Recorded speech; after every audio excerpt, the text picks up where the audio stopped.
বন্ধুরা, আজকে কাজুরি মাছের একটা রেসিপি তোমাদের সামনে নিয়ে এলাম। কাজুরি মাছ কেটে ধুয়ে নিয়েছি। এবার মাছগুলো হলুদ নুন মাখিয়ে নয়, একটি বলে লঙ্কার গুঁড়ো 1.5 চামচ, জিরের গুঁড়ো 1 চামচ, আর ধনের গুঁড়ো 1 বড় চামচ, হলুদ গুঁড়ো 1/2 চামচ দিয়ে সামান্য জল নিয়ে মশলাটা তৈরি করে রাখতে হবে। এর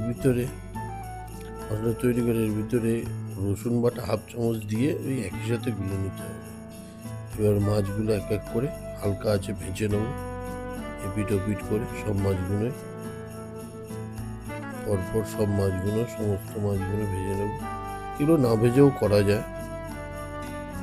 কড়াইতে তেল দেবো, সামান্য কালো জিরে ফোড়ন, 2 চামচ পেঁয়াজ বাটা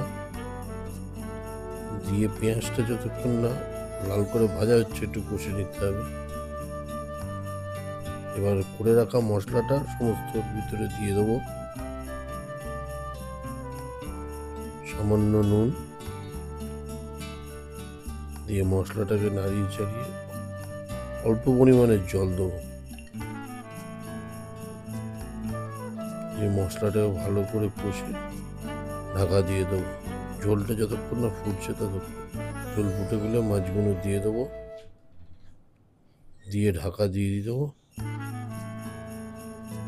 কিছুক্ষণ পর ঢাকনা খুলে ঝোল টেনে গেলে মাছ রেডি হয়ে যাবে।